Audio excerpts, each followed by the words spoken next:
Estamos en Corrientes, veo gente de varios lugares, así que por ahí no está de más aclarar que estamos desde la ciudad de Corrientes, por lo menos nosotros, eh, desde el equipo de Integrarnos y nuestro invitado, así que todos bienvenidos y muchas gracias por sumarse.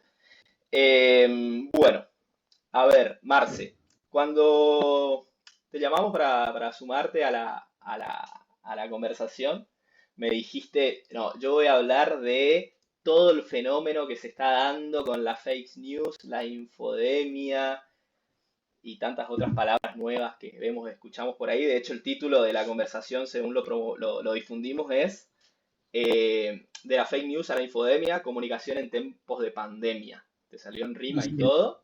Así que para ponernos un poco en contexto, ahora ya te conocemos, sabemos qué hacemos acá. Eh, Contame, ¿qué fake news, infodemia, de qué estamos hablando con todas estas cosas que empezamos a escuchar ahora con... Son dos términos que se escuchan mucho últimamente, como vos bien te lo decías, y que de repente se instalaron en nuestras conversaciones cotidianas. De un momento a otro todos empezamos a hablar de las fake news, no tanto de la infodemia, pero sí de las fake news, de las noticias falsas y de su impacto en nuestra vida cotidiana. Y antes de empezar a pensar en este fenómeno, me parece importante que nos detengamos un minuto como para hacer una presentación de cada uno de los conceptos que conllevan eh, la conversación que estamos comenzando.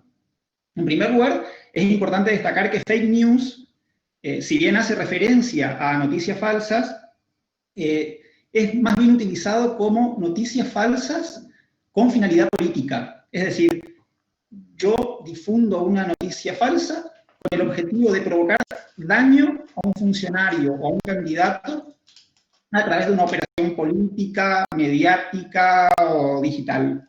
Bien. Por otra parte, la infodemia es un término de reciente creación por parte de la Organización Mundial de la Salud, que es el brazo de la Organización de las Naciones Unidas enfocado o responsable de la política sanitaria mundial.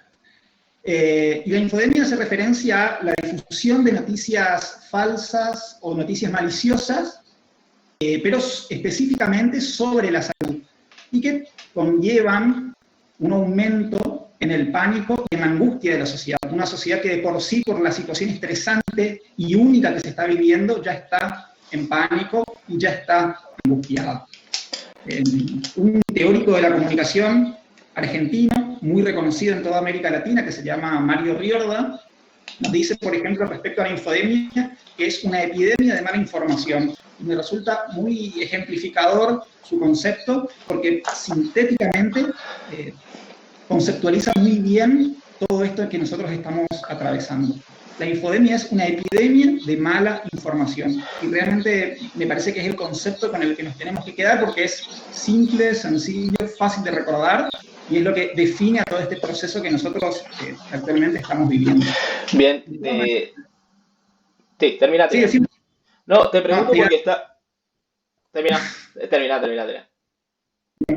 te iba a decir que en paralelo a las conceptualizaciones de fake news y de infodemia, hay otros autores que fueron desarrollando a lo largo del último tiempo, producto de la pandemia que estamos viviendo, otros conceptos que se complementan y que también vienen a enriquecer el vocabulario al analizar estos fenómenos.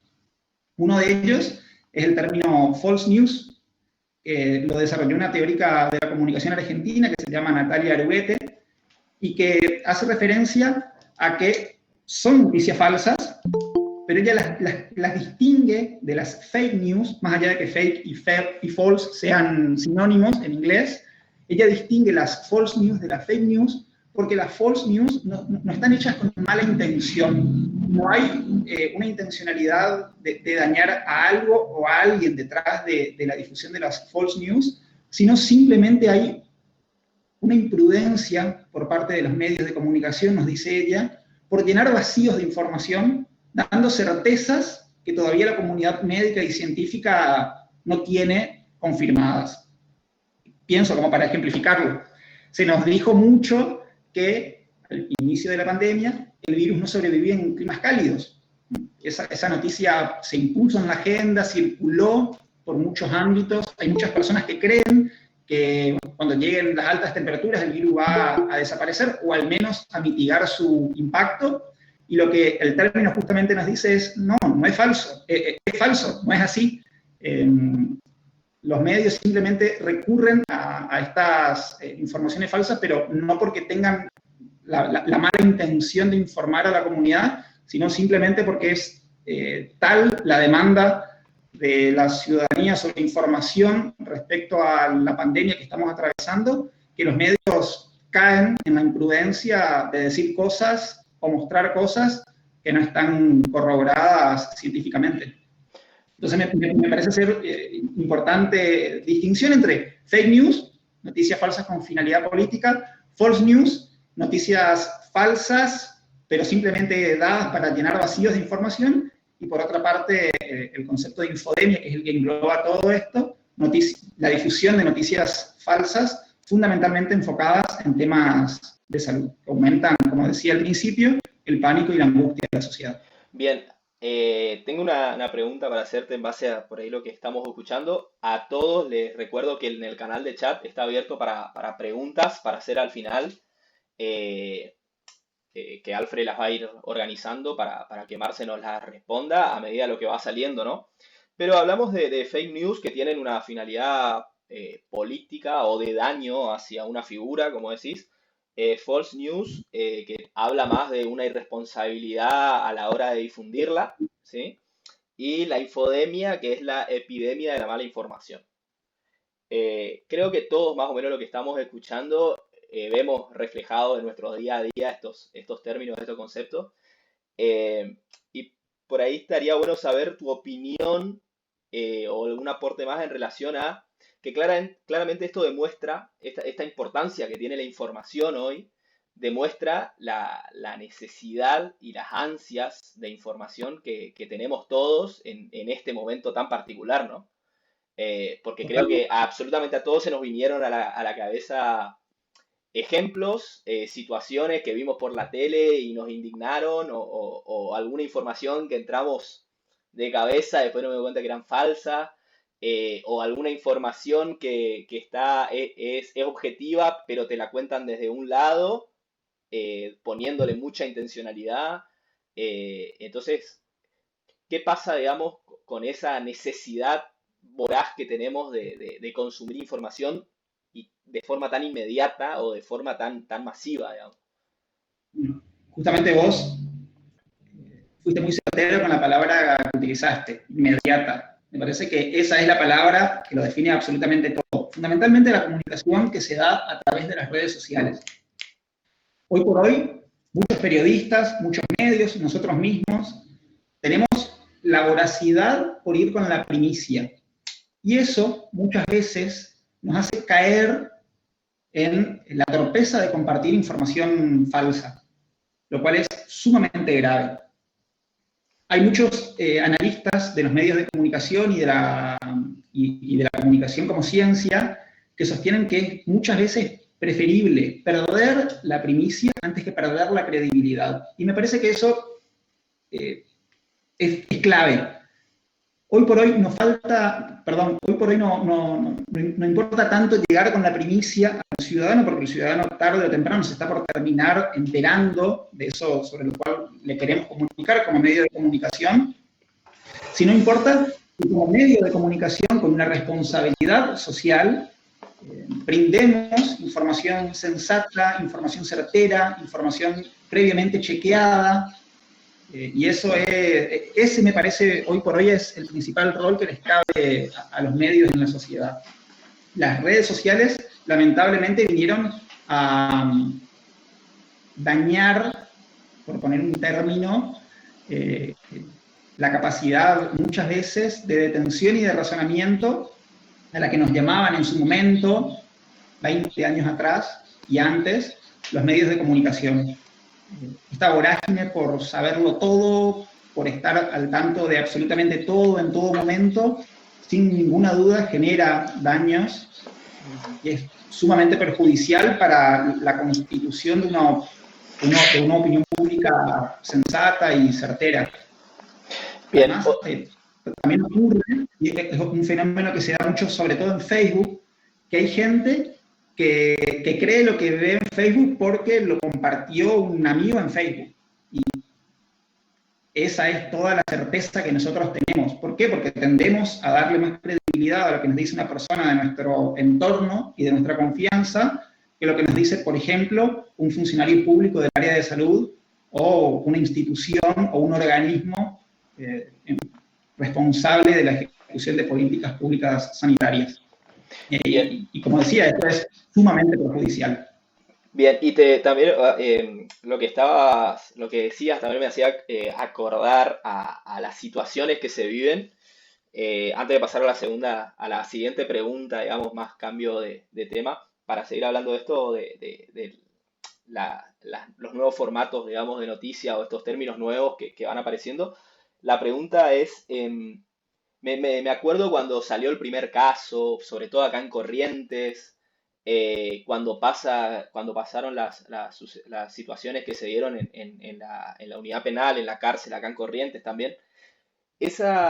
Muchas veces nosotros, los ciudadanos, los vecinos, los mismos, cualquier persona, digamos, más allá del rol o del cargo que pueda tener, como que sentimos esa necesidad de tener la primicia, ¿no? Sí. Y es como en los grupos de WhatsApp, se puede ver en las redes sociales también, es como una competencia a ver quién tiene la primicia y quién tiene la posta de lo que verdaderamente está pasando, o quién tiene el video más de adentro, o quién tiene el testimonio más directo, digamos. Fíjate lo que pasó, haciendo referencia al primer caso de coronavirus que ocurrió en Corrientes. Se da a conocer la noticia un viernes a las 18:30, lo dio a conocer el propio gobernador a través de su cuenta de Twitter. La noticia, por supuesto, se viralizó inmediatamente. ¿Por qué? Porque había una necesidad, una demanda de la ciudadanía correntina por tener un caso. Sí. No importaba quién era, no importaba si había otros contactos. La sociedad estaba demandando un caso. ¿Por qué? Porque sostenían que el gobierno estaba ocultando información, que se manipulaban los testeos. Entonces, para llevarle tranquilidad, para llevarse tranquilidad a sí misma, la sociedad reclamaba un caso. Con un caso, estamos todos tranquilos. Claro. Y eso ocurrió. Se dio a conocer el primer caso ese viernes a las 18:30. A las 20, absolutamente todos nuestros teléfonos celulares teníamos el perfil de Instagram del infectado, fotos con su cara remarcada, con círculos señalándolo, condenándolo por estar enfermo, su dirección de teléfono, los lugares en los que trabaja. Hubo incluso videos del operativo sanitario que se montó en el edificio en el que él vive. Una condena social total a una persona que claramente no eligió estar enferma. Simplemente las circunstancias lo llevaron a ser el primer infectado en nuestra ciudad. Un par de días después surgió el segundo caso, otro par de días después surgió el tercero, y hoy por hoy llevamos, si mal no recuerdo, 80 casos en total, con tan solo 2 activos.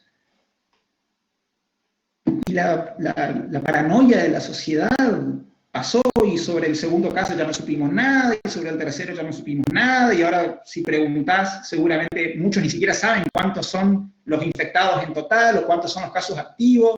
¿Por qué? Porque la sociedad, al tener ese primer contagiado, que era lo que en su momento demandaba, se calmó, se tranquilizó. Sí. Exactamente. Realmente no sé a qué factor psicológico o sociológico responde esta necesidad, pero es realmente grave, sobre todo para las personas que se ven afectadas en su privacidad y en su integridad. Este primer infectado, lamentablemente, tuvo que sufrir las consecuencias del escrache mediático y digital por una situación que no eligió. Y nosotros, como consumidores de redes sociales y de información, tenemos que detenernos un segundo antes de entrar en el morbo y de reenviar esa información y decir, ¿y qué pasa si soy yo? ¿Y qué pasa si fuese un ser querido? ¿Y qué pasa si fuese un amigo? ¿Lo reenviaría? ¿O intentaría desde mi lugar combatir la difusión de esa información. Así como actuaríamos ante nosotros, ante nuestro ser querido, ante nuestro amigo, tenemos que actuar ante el resto de los integrantes de la sociedad. Porque, como decía anteriormente, nadie elige infectarse. Lamentablemente es una situación que la misma Organización Mundial de la Salud lo dijo. Tarde o temprano a todos nos va a llegar. Entonces, tenemos una gran responsabilidad como consumidores, que es la de no compartir ese tipo de información, porque no construye, porque no edifica, porque no nutre, es simplemente para alimentar un morbo que tiene que ser desterrado tarde o temprano, porque la ciudadanía y la sociedad así no progresan. Bien, sí, sí, sí. Estaba pensando también en el hecho ese de decir, el de compartir y ponernos en la posición del otro y ser responsables y todo lo que nos demanda el hecho de lo loco. Marcelo, disculpame, hago una Sí, última acotación. Recuerdo que cuando se dio a conocer el primer caso en Corrientes, yo al rato en mi cuenta personal de Twitter publiqué que justamente esto no estaba bueno. Eh, ¿Por qué? Porque escrachábamos y condenábamos socialmente a una persona por lo mismo, que no eligió infectarse. Y muchos me respondieron al tweet, y de hecho se generaron varios debates, diciendo que es información pública, que tiene que ver con la salud de la comunidad, y no tiene que ver. Sí tiene que ver con la salud de la comunidad, sí tenemos que tomar todos los recaudos necesarios para evitar el contagio, pero de ninguna manera el saber el nombre, el apellido, la dirección, el número de teléfono y el lugar de trabajo del infectado tiene que ver con una cuestión de salud pública. Eso de sí, ninguna manera, como decía antes, nutre, edifica o construye socialmente. sí, Eso es lo que hay que evitar. o aporta aporta para bien a la crisis que estamos viviendo, digamos, que es el fin último. Lo único que hace es sumar paranoia, sumar locura, sumar Sí, sí, sí. angustia. Lamentablemente Lo, está bueno. para cerrar esta primera parte, te quería preguntar, porque encima estaba por decirlo y agregaste algo que va también en línea. Qué loco esto de qué fino es el límite, ¿no? Porque Sí, por vos supuesto. mismo dijiste en tu exposición, no es una cuestión de salud pública. Bueno, aunque en realidad sí, pero no hace falta el nombre, el domicilio, y lo mismo estaba por decirte yo anteriormente, estaba por preguntarte o compartir, que qué loco que cuando te llega la información al celular, ¿no? Que te llega por miles de grupos, ves en las redes, ves una campana, ves otra campana de diferente ángulo, con sonido, sin sonido, el video largo, el video corto, o sea, todas las variables.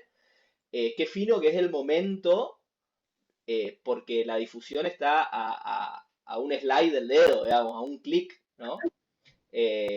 Entonces también tiene que ver con eso, de tener incorporado todas estas cuestiones de responsabilidad, de ponerse en el lugar del otro, de pensar qué pasa si soy yo, si es un ser querido, un familiar, una persona que yo conozco, si suma o no, qué premio me van a dar por tener la primicia, cuando es un clic, digamos, ¿no? Eso me Total. parece que es el punto ahí de que fue el momento de decir es de salud pública o no, o sí. Obviamente que todos queremos saber dónde está el virus, por así decirlo, porque eso es lo que nos va a permitir a nosotros tener identificada la cuestión y aislarlo al virus para que abandone un cuerpo y no abandone un cuerpo por meterse en varios otros, sino por curarse en sí.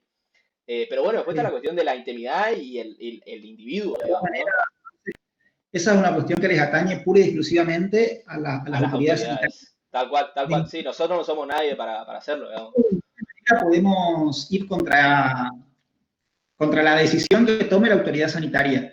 La responsabilidad que nos cabe es cumplir las medidas de prevención que la Organización Mundial de la Salud, el Ministerio de Salud de la Nación y el Ministerio de Salud de la provincia nos dan permanentemente en afiches callejeros, en spots de radio, de televisión o a través de las redes sociales para evitar el contagio. Pero también nosotros tenemos una responsabilidad social que es la de evitar la propagación de estas noticias falsas. O Esta sea, infodemia. exactamente, tenemos una responsabilidad en dos sentidos.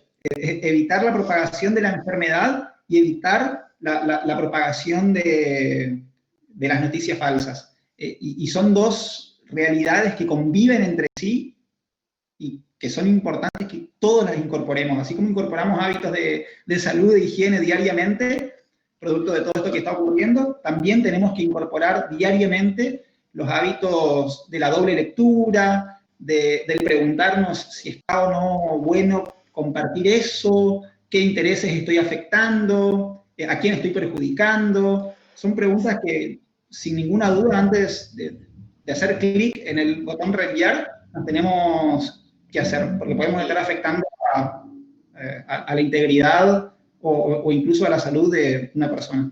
Sí, también me acordaba de no solo en el sentido de, de aportar al caos, a la crisis, digamos, de difundir información, que no, hay un infectado, tal muerto, en tal lado hay coronavirus, lo están escondiendo, digamos. No solo entrar en esa cuestión de paranoia, sino también Sí, que se da el mismo caso en buenas noticias, digamos, apelando a la esperanza o a las ganas de ver buenas noticias con el tema de no, anduvo la vacuna en tantas personas en Dinamarca y ya está cada vez más cerca. O un laboratorio de Israel ya tiene la vacuna y de acá a un año ya podemos tener todas las vacunas. Porque desde ese lado, que viene más del lado positivo, de esperanza, de, de ganas, digamos, de encontrar cosas buenas en todo esto que estamos viviendo, también se generan esos mismos fenómenos, ¿no? sí, por supuesto. Hoy por hoy, yo estoy absolutamente seguro de que tenemos más gente asustada que enferma. No me cabe ninguna duda de que esto es así. El miedo le ganó a la enfermedad. Y esto no debiera ser así. Nosotros, así como otros actores de la sociedad, tenemos un rol y una responsabilidad y nos cabe ser conscientes de ella para actuar con mayor racionalidad en momentos de tanta incertidumbre, tantas pocas certezas y mucha locura.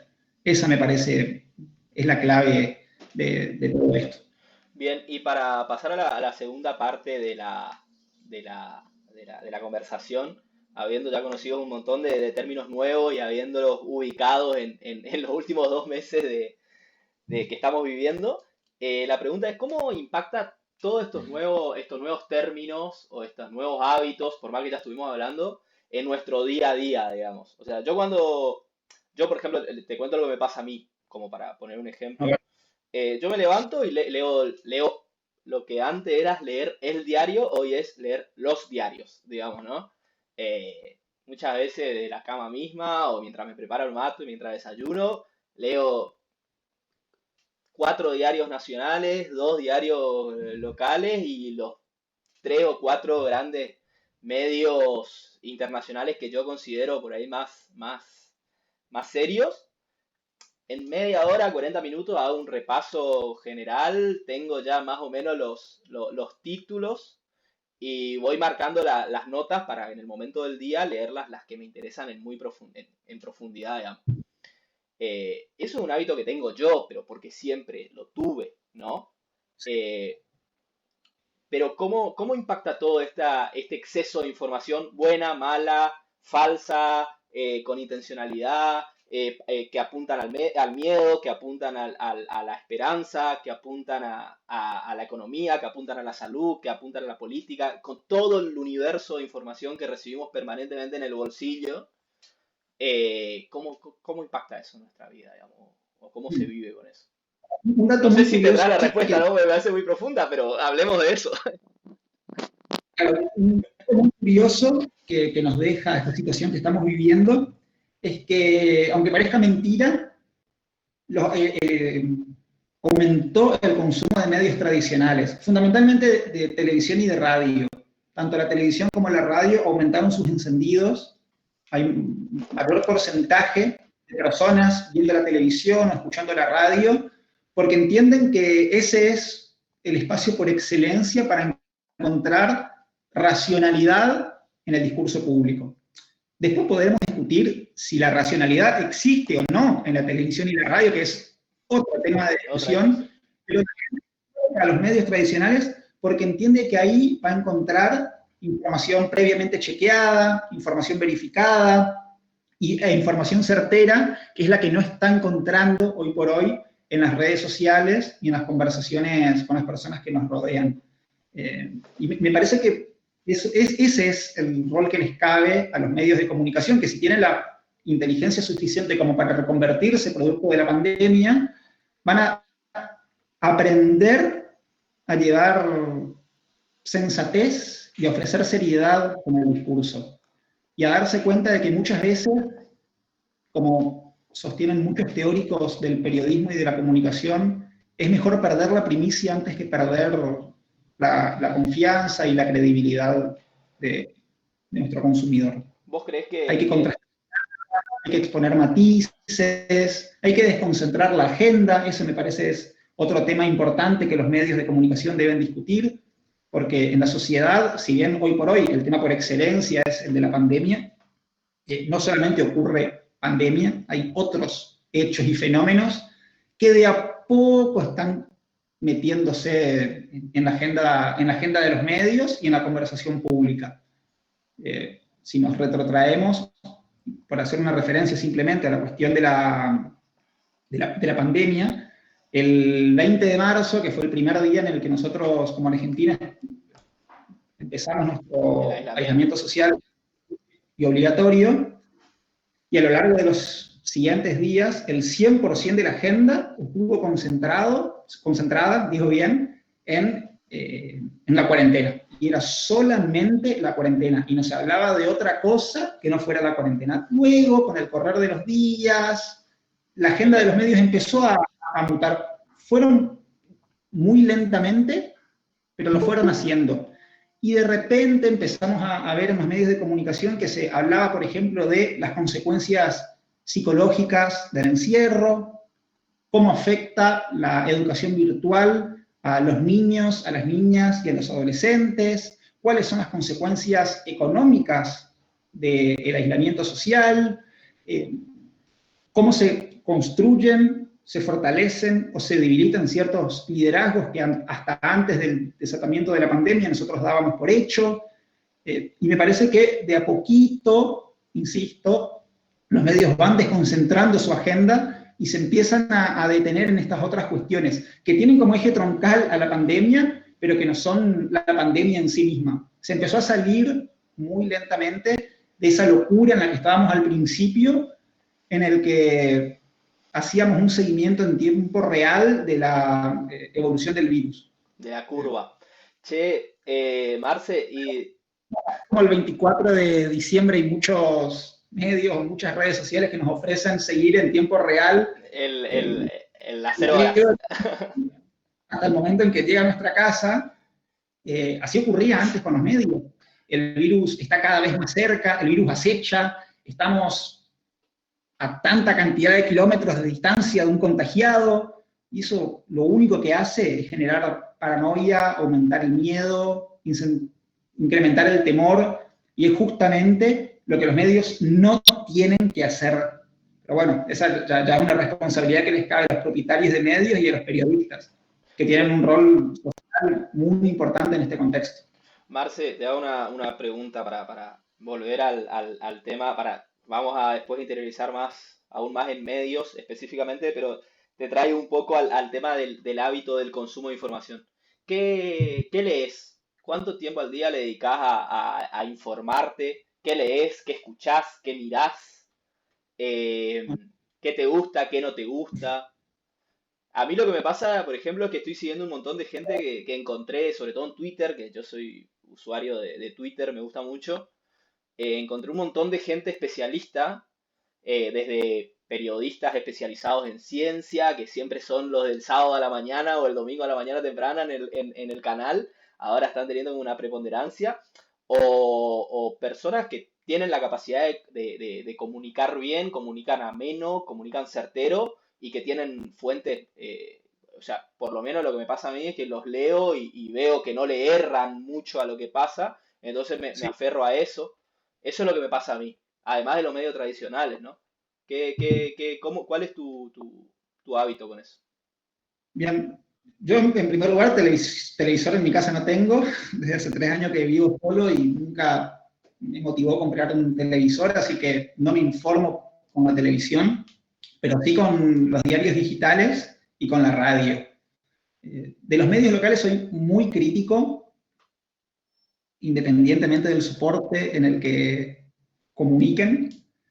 Eh, Me parece que es muy mediocre la agenda de los medios local. Se basan en cuestiones de coyuntura, no te invitan al pensamiento, no incentivan la reflexión, tampoco llaman a la crítica. Es pura y exclusivamente entrevista al funcionario de turno sobre el tema de turno, detalle de la agenda de pagos de ANSES y de PAMI todos los días, y no más que eso. Sin embargo, hay medios de comunicación en Corrientes que aportan un poco más de seriedad a la agenda que otros, y en ese caso me permito hacer referencia a la radio de la universidad. No sé si es la radio que la mayoría de los correntinos escuchan, tengo mis dudas, creo que no. Pero bueno, el rating de la radio no está medido, así que es imposible saberlo. La radio... Podés meter una fake news ahí, ¿eh? De que es la radio más escuchada. Ahí hay terreno como idea. Bueno, me parece que la radio de la universidad es una radio que aporta mucha sensatez en el discurso público. No todos la tienen ubicada en su radar de consumo de medios, y sin embargo es una radio que a mí me gusta mucho y me nutre mucho. Discursos muy racionales, sin fanatismos, se permiten salir de la agenda coyuntural de temas y se detienen a pensar en otros fenómenos con especialistas no solamente de Corrientes y Resistencia, sino también del resto del país e incluso del mundo. Y eso me parece un gran valor que le agrega al sistema de medios local la universidad pública.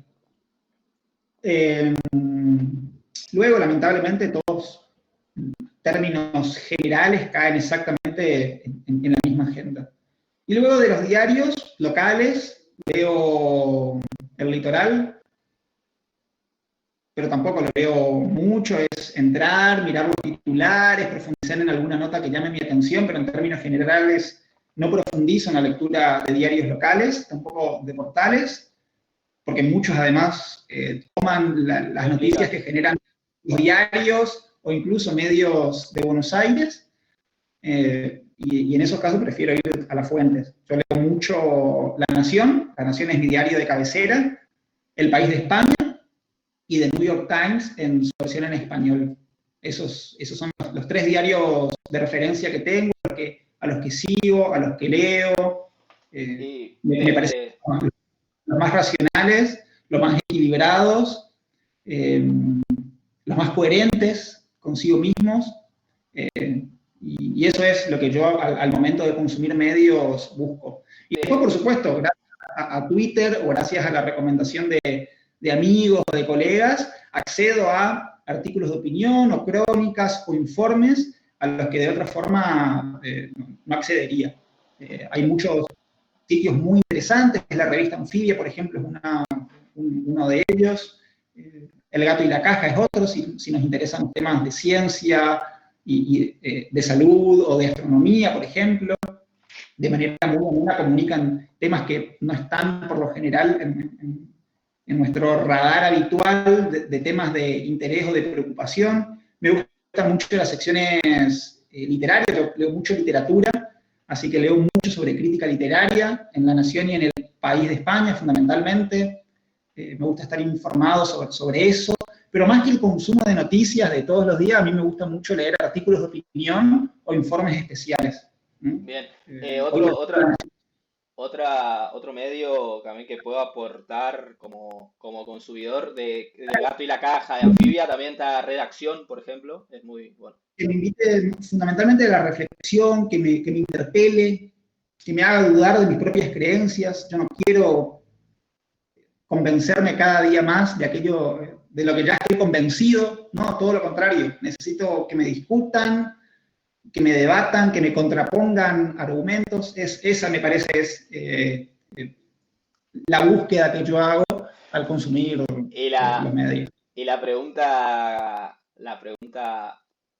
para cerrar esta parte también, ¿cuánto tiempo te lleva? Yo estoy permanentemente consumiendo medios. Es parte de tu trabajo, A digamos. la mañana, después de bañarme, al ir claro, al ir al comedor ya como para desayunar, que por lo general son las 7 menos 5 de la mañana, ya prendo la radio, y ahí sí escucho radio sudamericana o radio 2, que son las radios, o así al menos lo dicen ellas, más escuchadas de Corrientes. Hago un punteo de los temas más importantes que repasan cada una de ellas. Tengo un panorama bastante genérico de las cosas que están ocurriendo en la ciudad. Y después, bueno, al llegar a la oficina es profundizar en los diarios y en los portales, hacer un seguimiento a lo largo del día. Por mi trabajo yo no me puedo desconectar mucho de lo que dicen los medios, pero por lo general es ese mi hábito, prácticamente todo el día. Y cuando hay notas o temas de interés, las linkeo y las dejo guardadas para cuando tenga más tiempo de detenerme, de leer y de pensar en ciertos fenómenos que me interesan. Bien, vamos a pasar a la otra pregunta que tenía para hacerte. Recuerdo que el canal de preguntas en el canal de chat está abierto para todo aquel que quiera hacer preguntas para Marce. Vi por las notificaciones que voy viendo en la pantalla que hay bastantes, así que No gracias estoy, por eso. Alfred la está recopilando para hacerlas al final.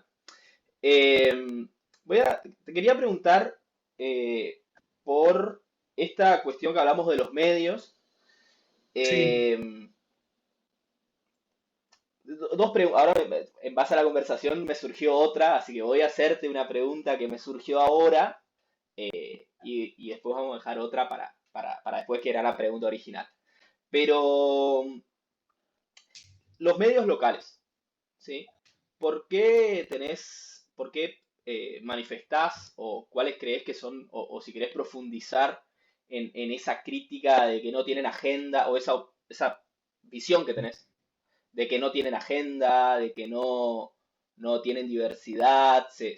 ¿Por qué crees que pasa eso? ¿Cuál es la situación? Porque yo, por ejemplo, consumo medios tanto de Corrientes y de Chaco, y me parece que es un factor común, no sé si de la región, no sé si del tipo de ciudad, no sé si de todas las capitales del interior del país, pero me parece que es un factor bastante común.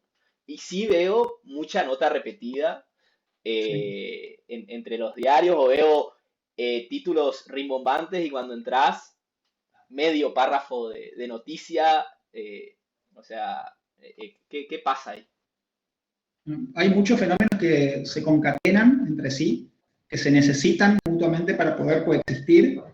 Eh, y acá podemos mencionar, por ejemplo, la fundamental dependencia de la pauta oficial, que condiciona el discurso de los periodistas y de los medios de comunicación, la mala costumbre de muchos periodistas de no salir a la calle en busca de noticias, sino de gacetillear la información que llega de los departamentos de información del gobierno de la provincia, de la municipalidad y de sus distintas dependencias. Hay periodistas mal pagos, también es un fenómeno que nosotros tenemos que considerar, porque el periodista mal pago se ve obligado a tener una pluralidad de empleos para poder sostenerse, y eso claramente afecta a la calidad profesional. Puedo nombrarte cientos de casos de colegas que escriben en un diario a la mañana, al mediodía hablan en una radio y una vez a la semana le hacen prensa a un legislador y los fines de semana comunicación a alguna marca, y todo eso claramente condiciona el tiempo y la capacidad que yo le podría dedicar a la investigación de algunos temas de interés o a la profundización de otros, si estuviera bien pago en un solo lugar y no me viera en la necesidad y en la obligación al mismo tiempo de tener tanta cantidad de ocupaciones, que muchas veces se contraponen entre sí, porque cuántos periodistas políticos correntinos hay que también le hacen prensa a un funcionario. Eso claramente condiciona la independencia del trabajo periodístico y bueno, me parece que pasa lamentablemente por allí. Son muchos fenómenos muy difíciles de atacar y en lo personal no veo visos de solución a este problema. Es Bien, más, La crisis en los medios locales va a tender a profundizarse debido a que no se están reinventando, no están entendiendo cuál es la lógica que subyace hoy por hoy a la comunicación con las audiencias. Los diarios te siguen publicando notas largas, a las 8:30 de la mañana la nota principal de los diarios de mayor circulación de la provincia ya son viejas, porque hubo otros acontecimientos que ocurrieron durante la madrugada, durante las primeras horas de la mañana, que pasan a ser los principales temas de discusión y de preocupación de la sociedad. Las radios hoy por hoy no convocan a las nuevas audiencias. Nos encontramos ante el problema de que, por ejemplo, mis hermanos más chicos que tienen 20 y 18 años no tienen noción de lo que es una radio, porque las radios no las convocan, le siguen hablando a un público, al público de siempre.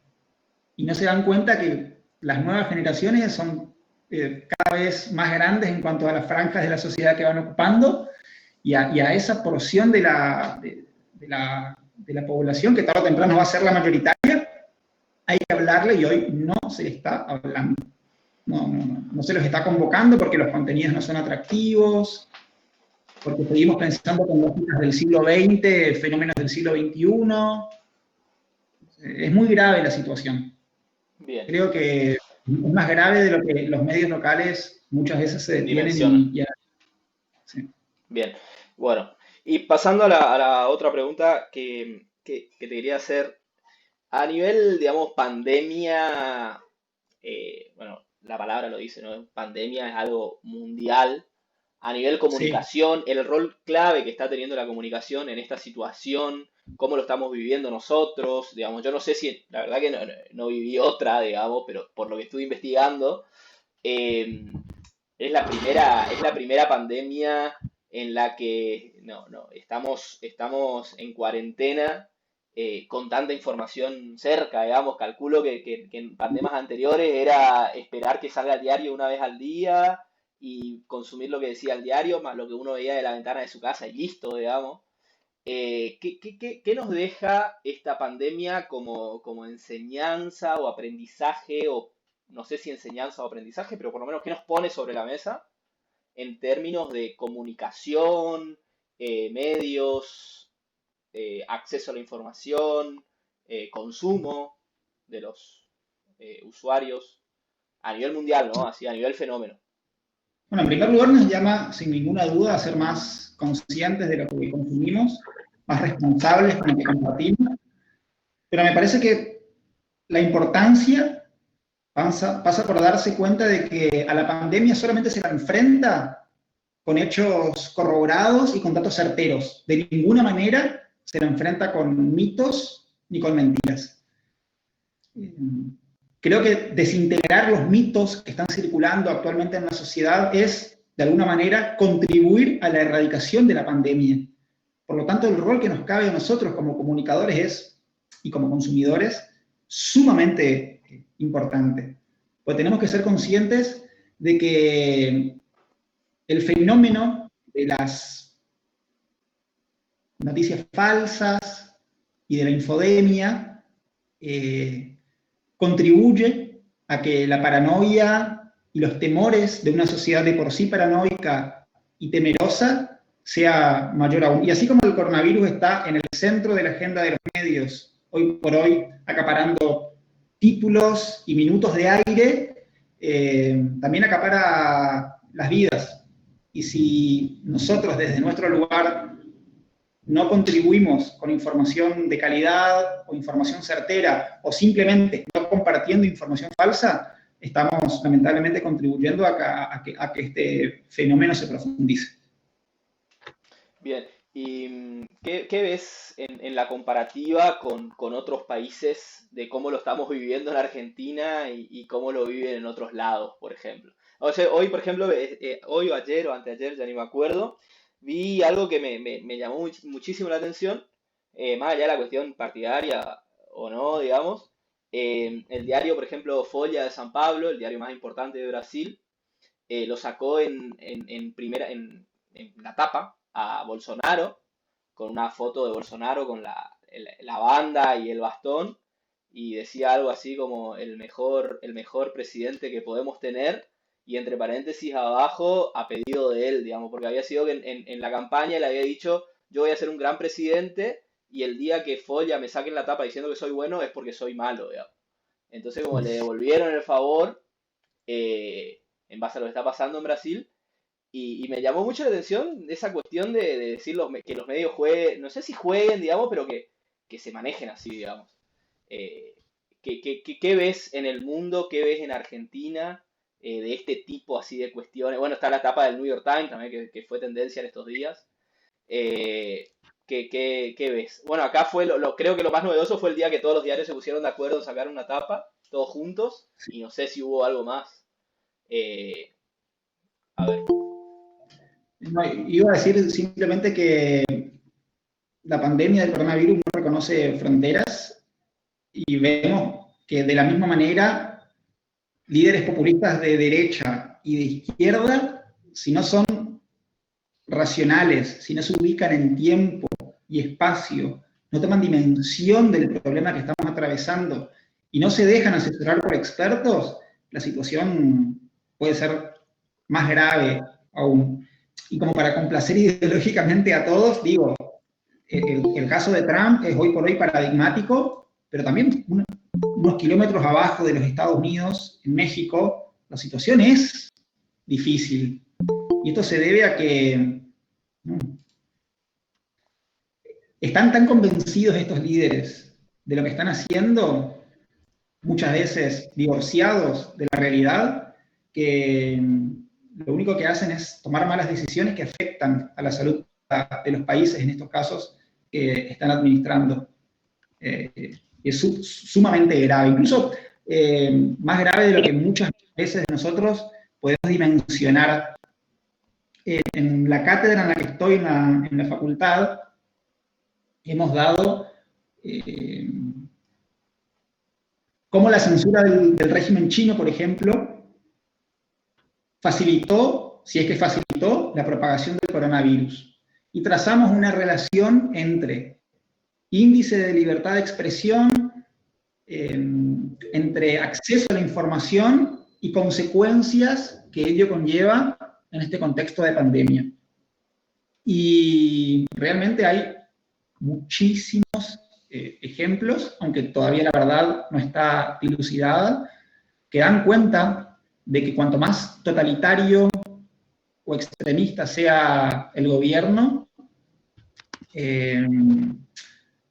cuanta menos acceso a la información de manera democrática y plural haya para la sociedad, mayores son las consecuencias que esa sociedad debe enfrentar. Así que tenemos que ser conscientes de que los gobiernos y su rol como instituciones de comunicación por excelencia tienen un rol preponderante en este contexto. Y una mala decisión de gobierno conlleva necesariamente una afectación a nuestras libertades, a nuestros intereses, a nuestra salud y al bienestar general del que debiera gozar la comunidad. Bien, bueno, em, Marte, estamos en hora, sí, ¿te parece que sí vamos pasando a las señor, preguntas de los sí chicos? señor, sí señor. Bueno, hemos compartido una conversación con Marcelo Pucharielo, hablamos de fake news e infodemia y la comunicación en tiempos de cuarentena. Ahora vamos a pasar a las preguntas que Alfred va a moderar. Sí, las Perfecto. preguntas que fueron pasando por el chat, por el canal de chat también, y bueno, también si pueden compartir las redes sociales y demás, para que se sumen a las siguientes charlas de integrarnos. Eh, bien, ahí se prendió el micrófono. Eh, bien, eh, Alfred, Marce, Bien, gracias, un gusto. No, La seguimos, la seguimos. Queda Alfred. bueno, Marce.